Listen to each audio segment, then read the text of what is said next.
Olá, meu nome é Ana Beatriz Werneck, sou médica de família e comunidade, sou também gerontóloga e atuo na FUNAT e no KMA da Rodrigues Viana. Hoje nós vamos conversar um pouquinho sobre um tema que a cada dia mais vai ser mais frequente na nossa população. Vamos conversar um pouco sobre osteoporose, as mudanças que estão acontecendo na postura e na mobilidade funcional da pessoa idosa. A osteoporose é uma doença sistêmica e progressiva, caracterizada pela diminuição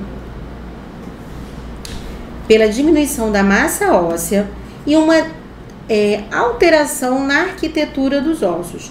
E isso vai provocar uma fragilidade nos ossos e vai aumentar o risco das fraturas.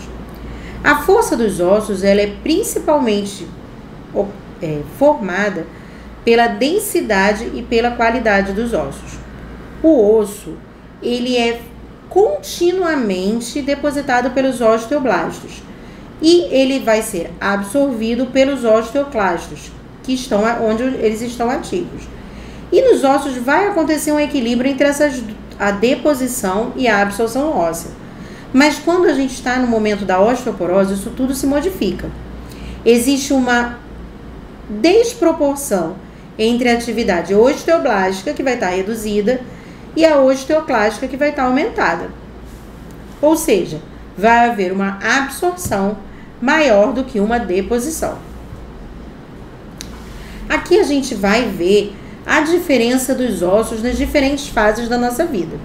Até mais ou menos ali a faixa dos 40 anos, na maioria das pessoas, esse osso vai estar mais denso. Conforme o tempo for passando, ele vai começar a reduzir sua densidade, ele vai ficar um osso mais frágil. Até que ele vai se deteriorando mais, e aí a gente vai ter a osteoporose. O esqueleto, ele acumula osso até a faixa dos 30 anos. Por isso que é tão importante, desde a gestação, a gente começar uma prevenção da osteoporose. A massa óssea ela é naturalmente maior no homem do que na mulher. Depois dos 30 anos, a gente começa a ter uma perda óssea de aproximadamente 0,3% ao ano. Na mulher, essa perda ainda vai ser maior nos primeiros 10 anos após a menopausa. Quando nós estamos com os nossos hormônios funcionantes, a gente tem proteção contra algumas doenças, inclusive contra a osteoporose.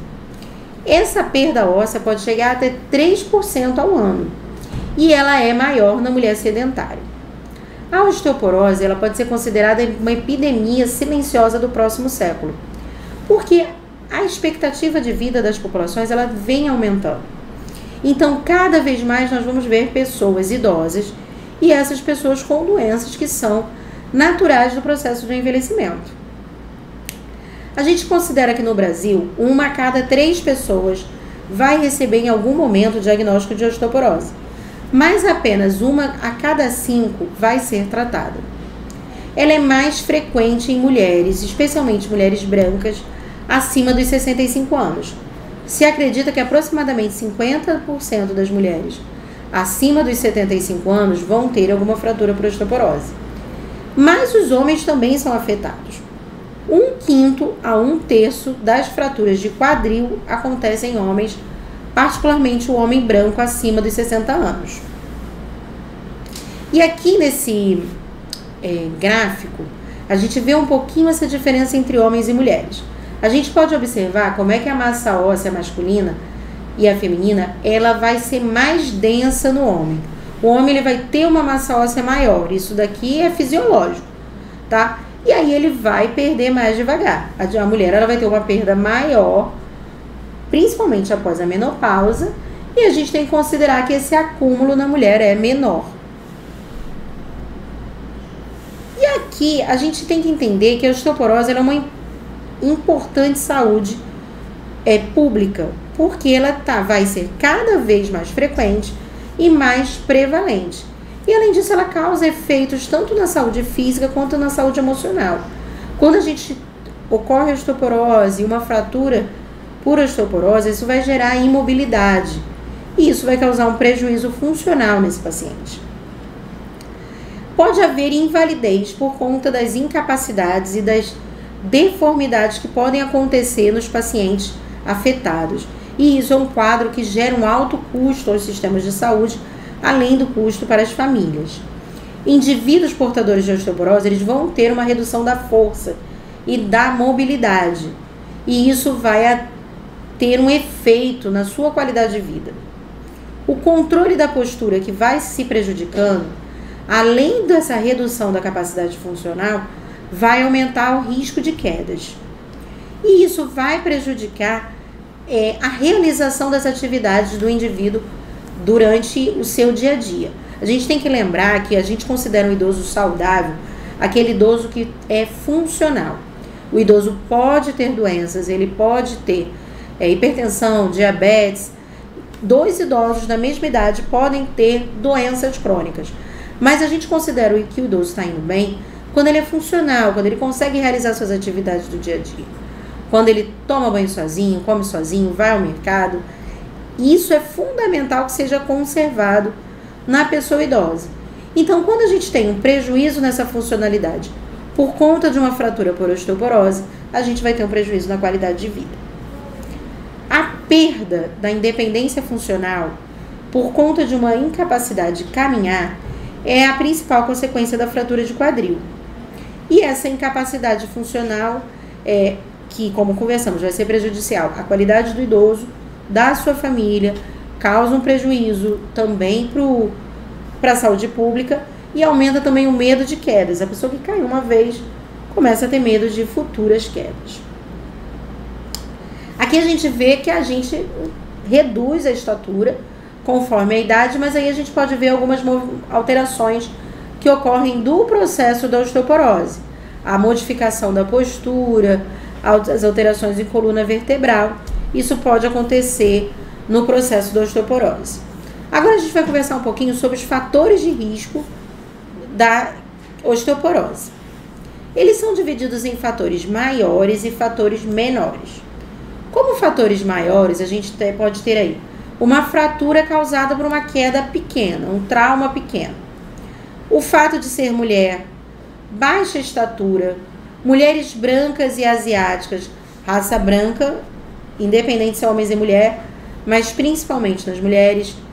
Quanto mais velho, maior o risco de osteoporose. Uma história familiar de osteoporose, menopausa precoce, antes dos 40 anos, que não tenha sido tratada, tá? Aí a gente não está falando sobre o paciente que retirou o útero, mas os ovários permaneceram.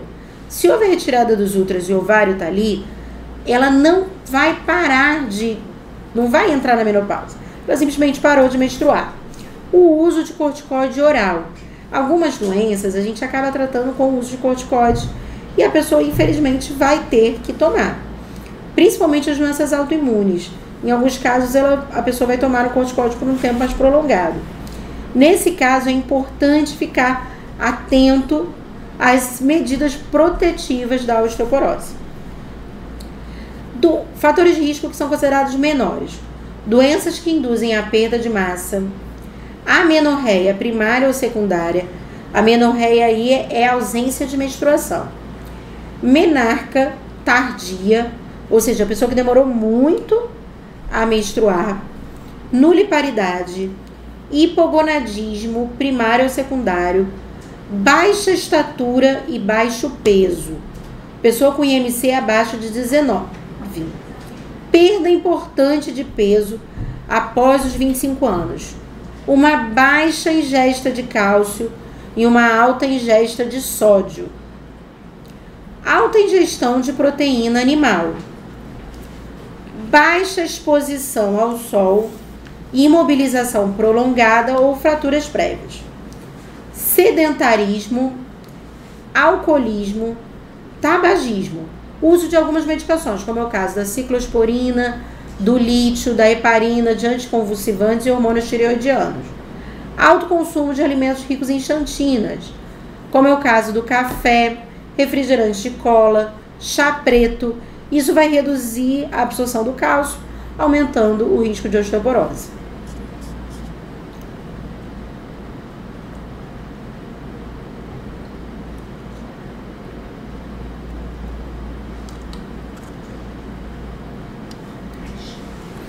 Fica tranquilo que essa parte eu corto, tá? Tá bom.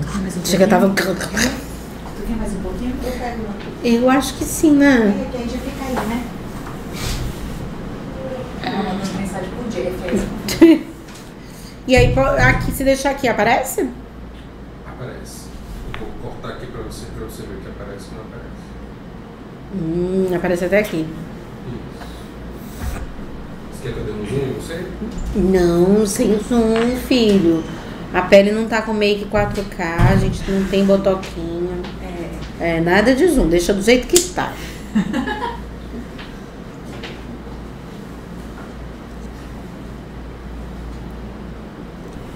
A gente esconde aqui. Vou precisar mais um bolinho depois. Então a gente continua, né? Pode continuar? Fique à vontade. Só um minuto aqui.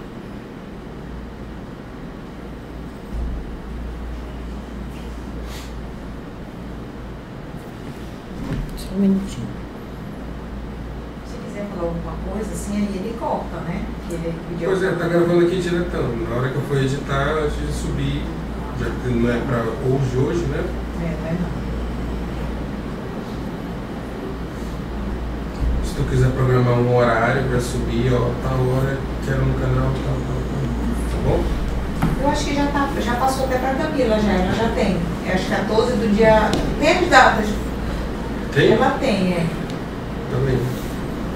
Mas dá um toquezinho no WhatsApp. então tá bom, eu te mando também. Tá bom? Tá, beleza. Tá, então vamos lá. A osteoporose, ela tem uma classificação. Ela pode ser classificada em primária ou secundária, tá? A forma primária ela é classificada em tipo 1 e tipo 2. Tipo 1 é aquela que acontece na pós-menopausa, onde existe uma perda óssea mais rápida na mulher, que ela teve a menopausa recente, nos primeiros anos da menopausa. Ela vai estar associada ao osso trabecular, e aí a gente começa a ver as fraturas das vértebras. E a fratura radiodistal, nem sempre essa fratura causa sintomas. Às vezes ela é um achado no exame de radiografia. E a osteoporose primária tipo 2, ou senil, que é relacionada ao envelhecimento e aparece pela deficiência crônica de cálcio, o aumento da atividade do PTH e uma redução da formação óssea. A osteoporose secundária, ela já vai estar associada a processos inflamatórios, que é o caso da artrite reumatoide, alterações endócrinas como o hipertireoidismo, o hiperparatireoidismo, a síndrome de Cushing, mieloma múltiplo, osteoporose por desuso, uso de algumas medicações, como a gente conversou, que são fatores de risco menores, álcool, uso de corticoides, pacientes diabéticos. Então isso aqui a gente já vê que é uma coisa bem frequente, porque a gente a cada ano que passa temos um maior número de diabéticos, DPOC e anorexia nervosa. Esses são a classificação da osteoporose. Como é que a gente chega nesse diagnóstico? O diagnóstico ele vai ser feito como todas as doenças. O diagnóstico é baseado na história clínica, no exame físico e nos exames complementares. Muitas vezes o paciente ele só quer saber do exame, mas a gente precisa de uma avaliação para poder entender da causa da osteoporose e como vai ser a forma desse tratamento. Por isso que é importante que seja avaliado a pessoa de uma forma global.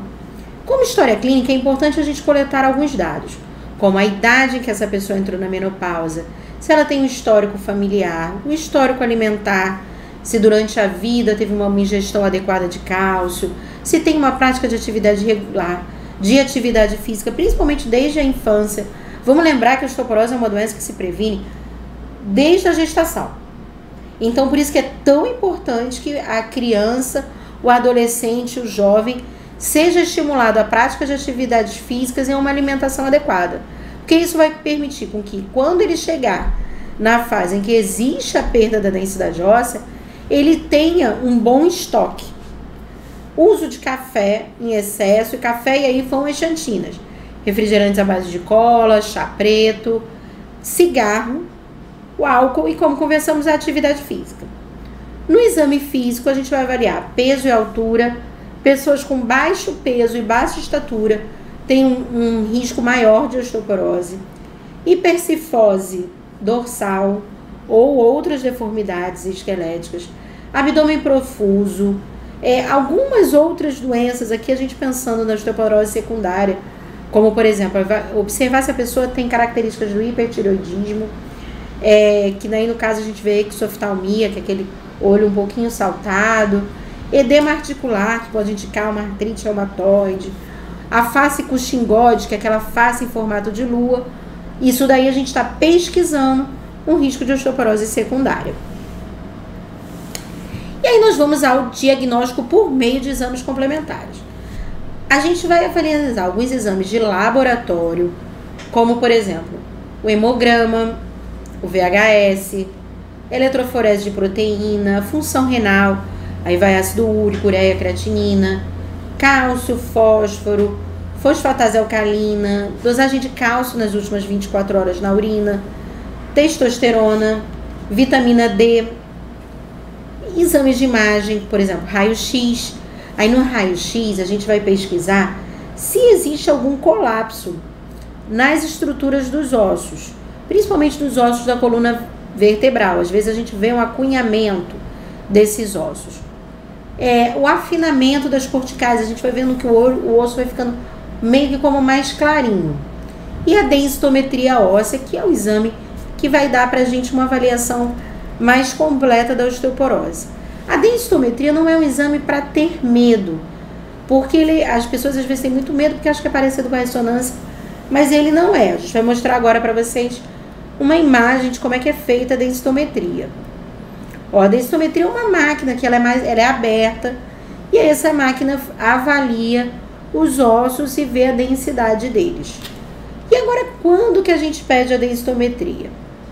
Bom, a densitometria, as indicações, de acordo com o Ministério da Saúde, são mulheres acima dos 65 anos, mulheres abaixo dos 45, mas que entraram numa menopausa precoce, ou que possuem alguma doença que pode alterar o estrogênio, mulheres na peri e na pós-menopausa que tenham algum fator de risco, aqueles fatores de risco que a gente conversou antes, tá? Um fator de risco maior ou 2 fatores de risco menores. Mulheres com uma menorreia secundária prolongada, ou seja, não menstruam há mais de um ano. Indivíduos com fraturas por traumas pequenos ou uma fratura sem explicação. Indivíduos com uma evidência ao raio-x de osteopenia, aquele ossinho mais fraco.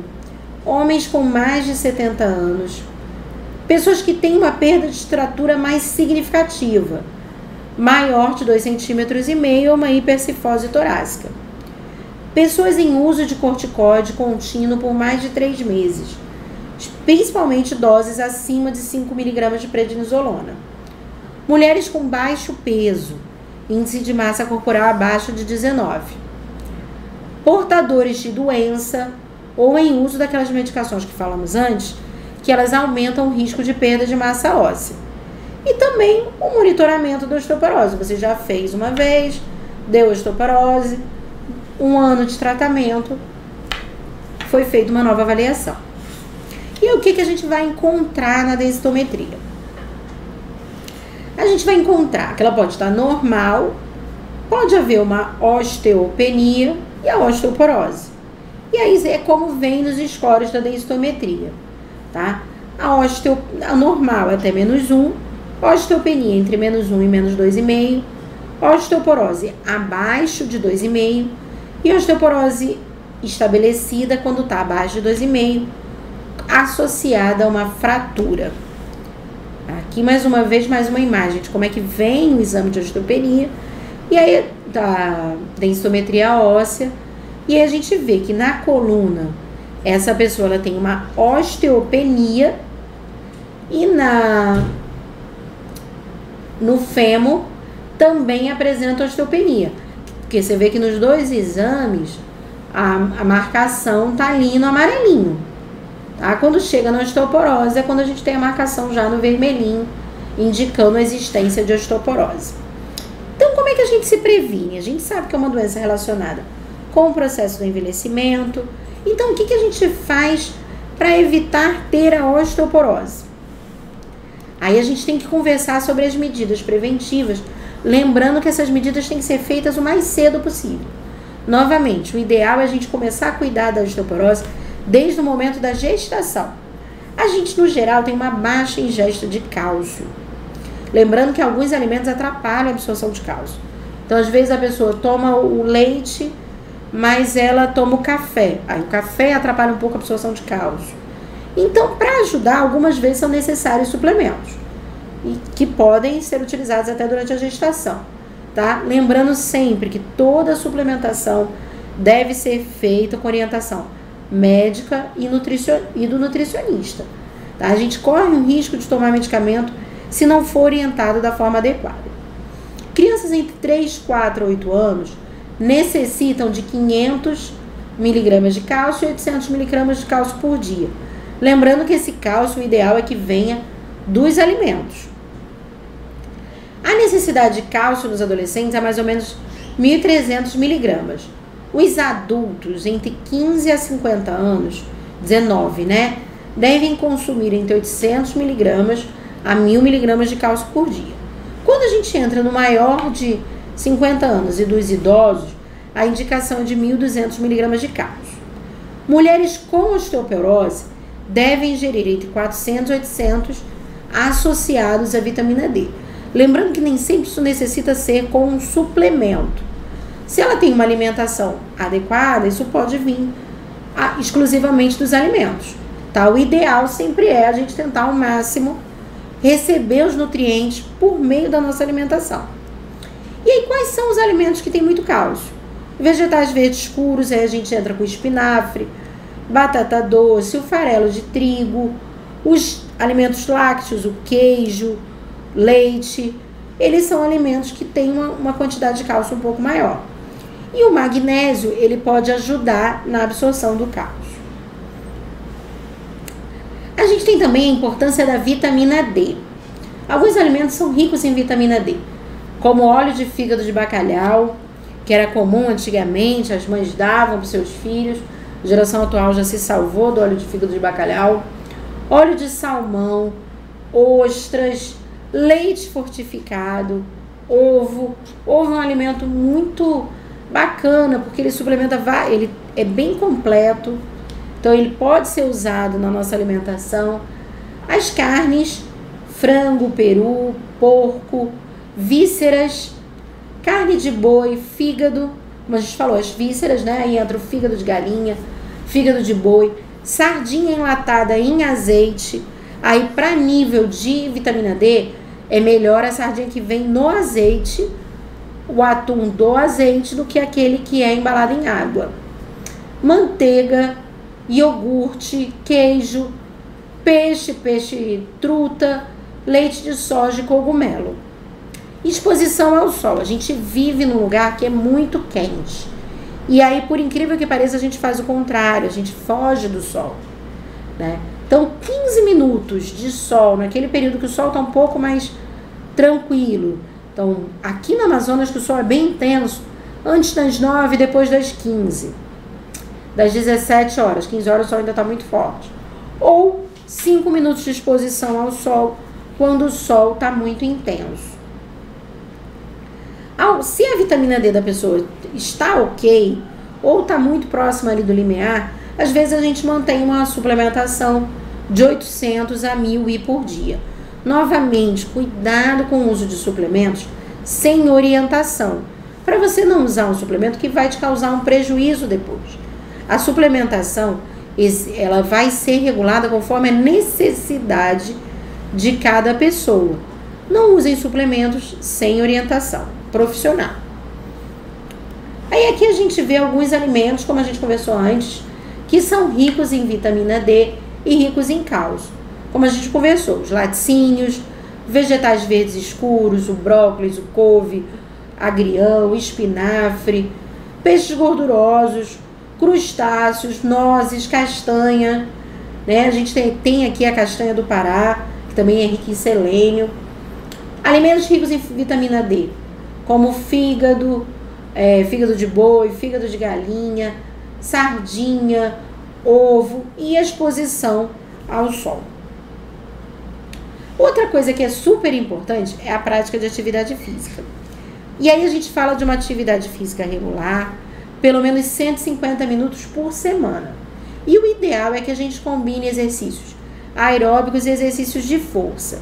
Né? Se fala muito para o idoso fazer caminhada, para o idoso fazer pilates, mas se ele tem condições adequadas e uma orientação adequada, ele também deve fazer musculação. Os exercícios de força, eles ajudam a prevenção da osteoporose. O treinamento, o exercício físico vai melhorar a marcha, o equilíbrio, os reflexos. Isso vai reduzir a chance de queda.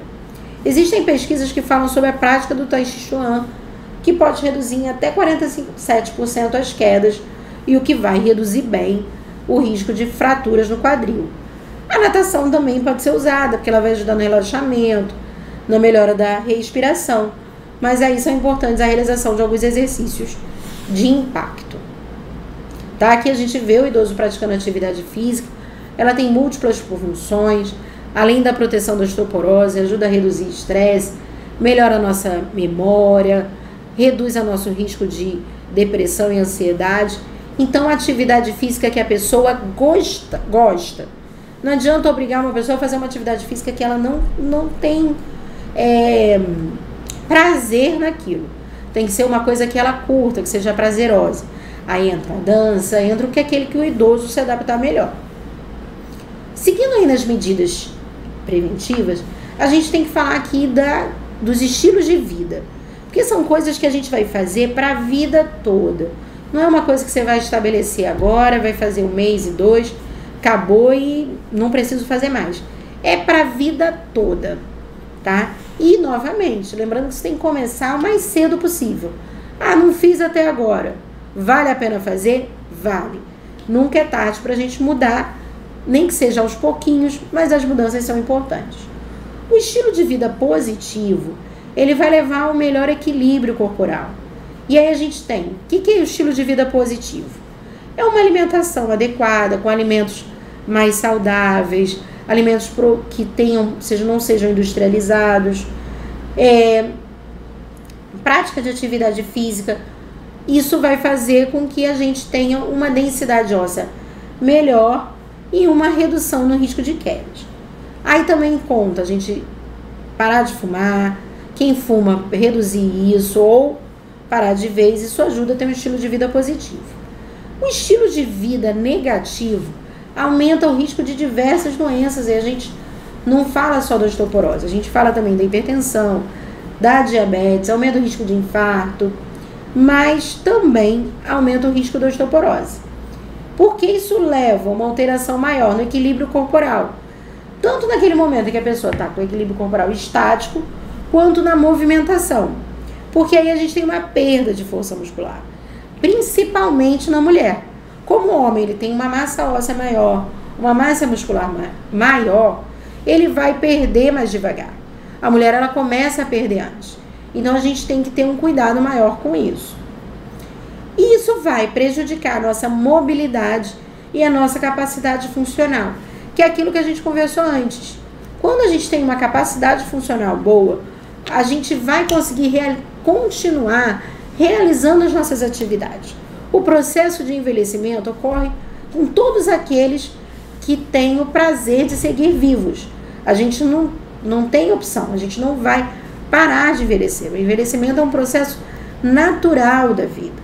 Só que a gente quer envelhecer podendo fazer as coisas que a gente gosta, tendo mobilidade. Por isso que é tão importante que a gente cuide da nossa saúde, preservando a nossa mobilidade, equilíbrio e força desde agora, independente da idade. Agora a gente vai falar especificamente de tratamento, tá? O tratamento da osteoporose.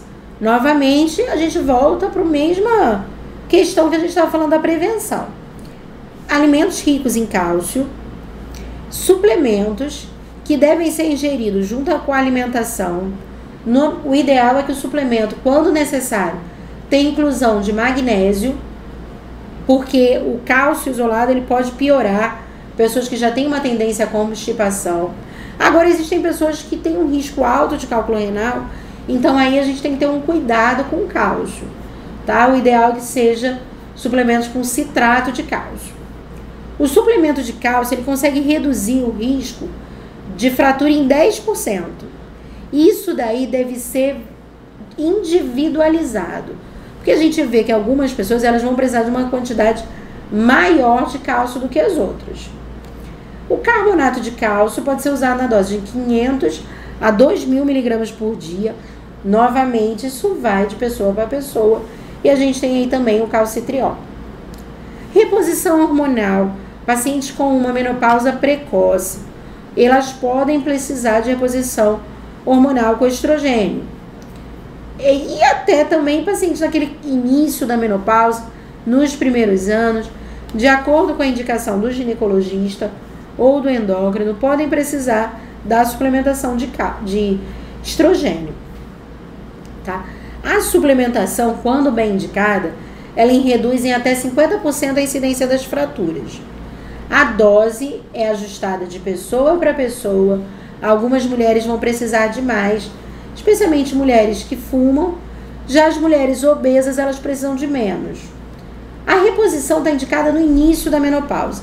Quando ela vai chegando, já tem mais de 10 anos, já tem mais de 5 anos de menopausa, ela já não faz mais muito sentido. Existe aí, às vezes, alguns casos que a gente não usa por conta de algumas pessoas com risco maior de câncer de mama, mas ali aproximadamente perto dos 70, o risco diminui. Algumas vezes é indicado retornar com a reposição hormonal. Novamente, isso daí é individualizado. Tem que haver uma conversa entre o médico e o paciente, pesar risco e benefício, ver aquilo que é mais interessante. Moduladores seletivos de estrogênio, que eles produzem o agonismo do estrogênio em locais específicos, como ossos, fígados, e eles não vão afetar mama e útero. E aí o mais usado é o tamoxifeno, que apresenta 70% de ação para aumentar a massa óssea. A calcitonina, que é um hormônio produzido pelas células C, que ela vai modular cálcio e fósforo, tá? E ela é utilizada de via nasal ou subcutânea. Ela vai reduzir a incidência de fraturas da coluna, mas a gente não vê tanto efeito na redução das fraturas de quadril. E os bifosfonatos, que a gente vê com uma certa frequência, isso a gente costuma usar um pouco mais. Elas vão reduzir a absorção óssea e aumentam a formação óssea. Os que a gente mais usa hoje são os alendronatos e os isedronatos. E a gente tem o alendronato, que ele é dado pelo SUS. O alendronato, ele vai reduzir a incidências em fraturas em 2,3% no fêmur e em 47% nas fraturas não vertebrais. E a gente diz que é 10 miligramas por dia.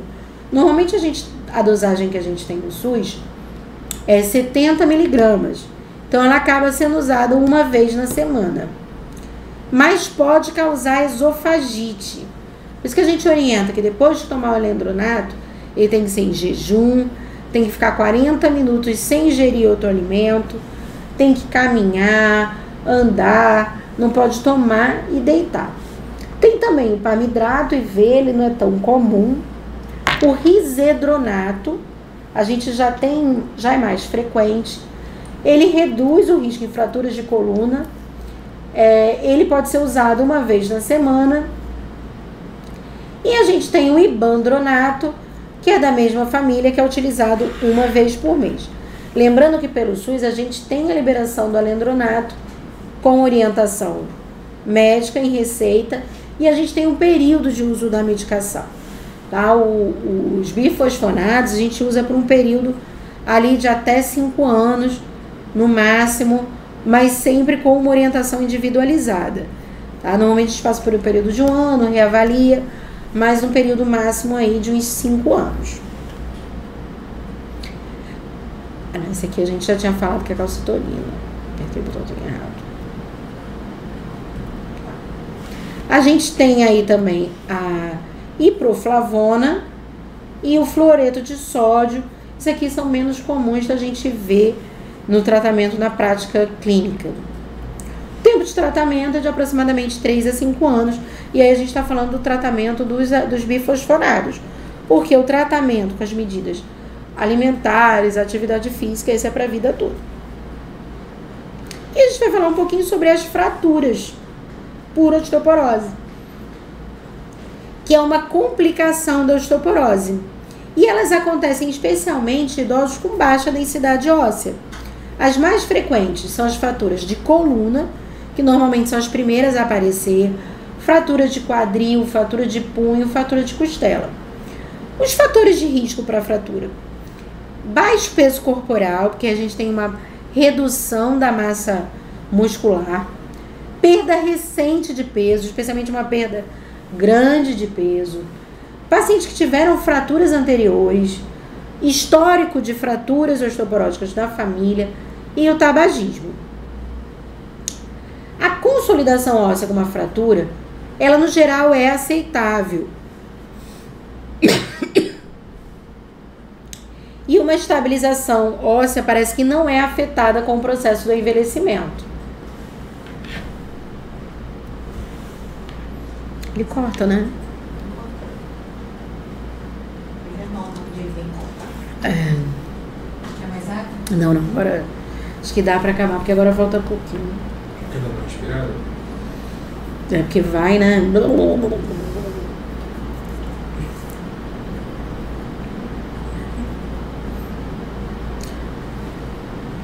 O risco de fraturas, ele é maior nas mulheres do que nos homens.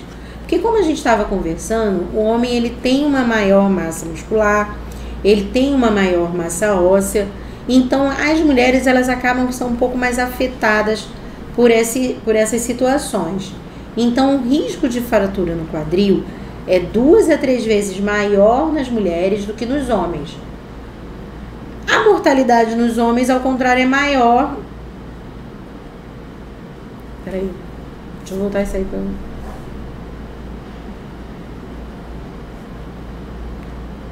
a mortalidade dos homens é 2 vezes maior do que das mulheres. Tá, isso aí tu corta, hein, colega? Que aí eu parei para pensar o que eu tinha dito. Tá.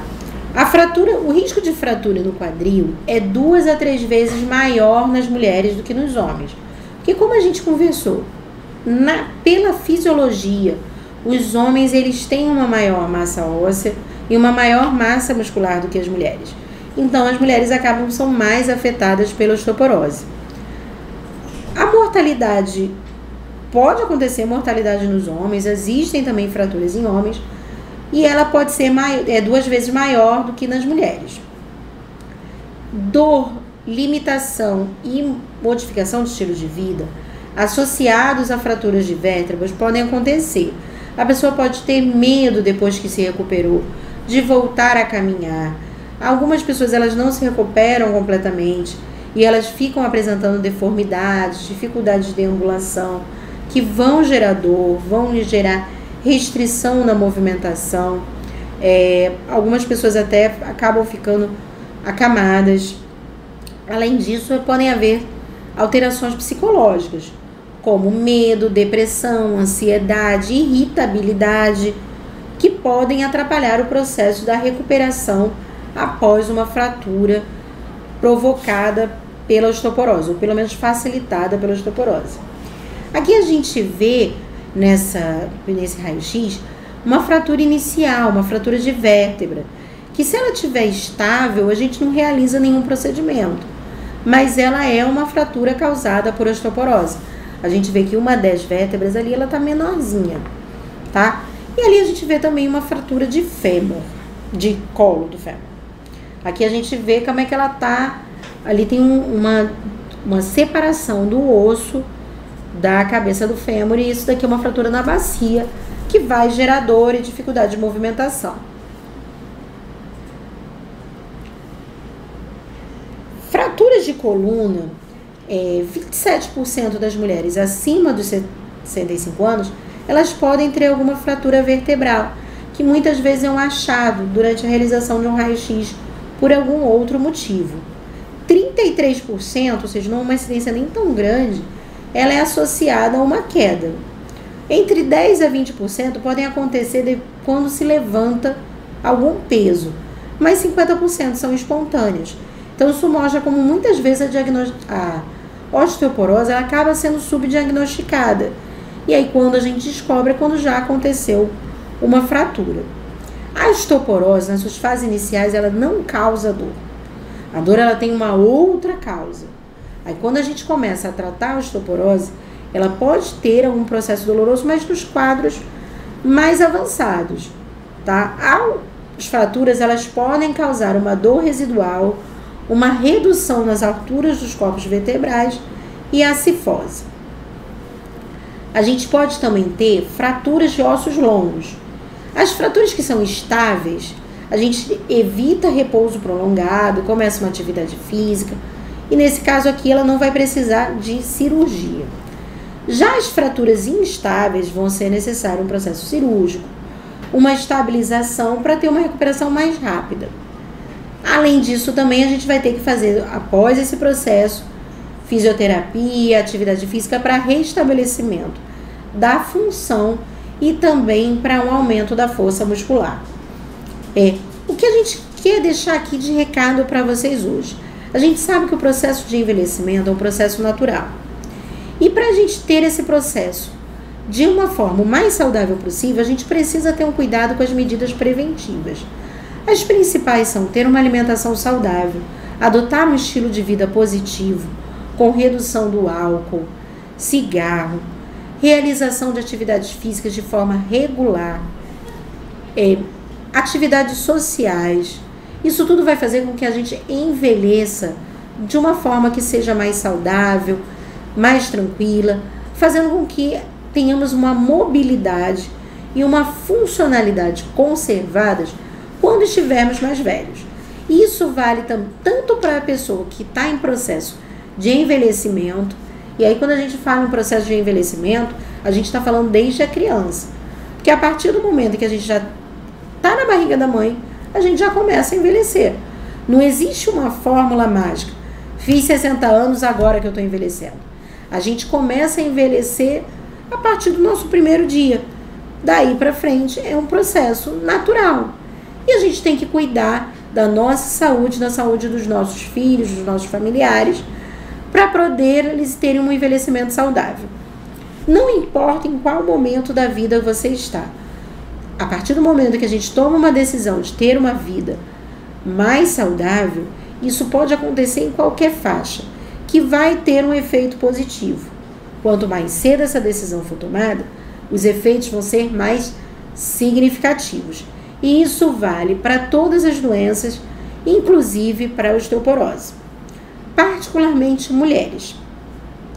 As mulheres, como a gente conversou antes, elas têm uma massa óssea menor, uma massa muscular menor, e a gente tem uma sobrecarga de vida muitas vezes maior.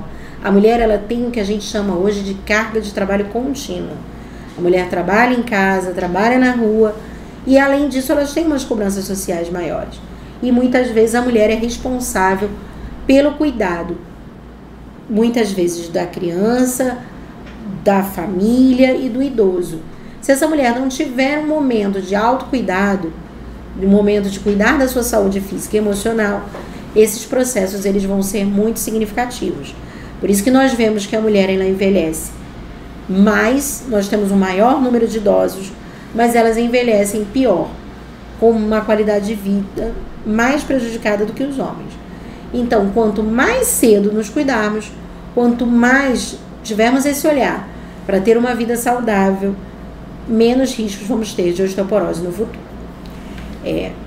Isso aqui é um pouco do que seriam as nossas referências bibliográficas, e a gente gostaria de deixar aqui um agradecimento para a equipe da UEA, que nos permitiu a realização dessa atividade, para toda a equipe da FUNAT, agradecer também ao Dr. Euler, que nos permite que a gente esteja aqui realizando as atividades, a equipe do ensino, e isso é fundamental para a divulgação da atividade com a pessoa idosa, mas principalmente como podemos ser idosos com uma qualidade de vida melhor. Obrigada e encerramos por hoje.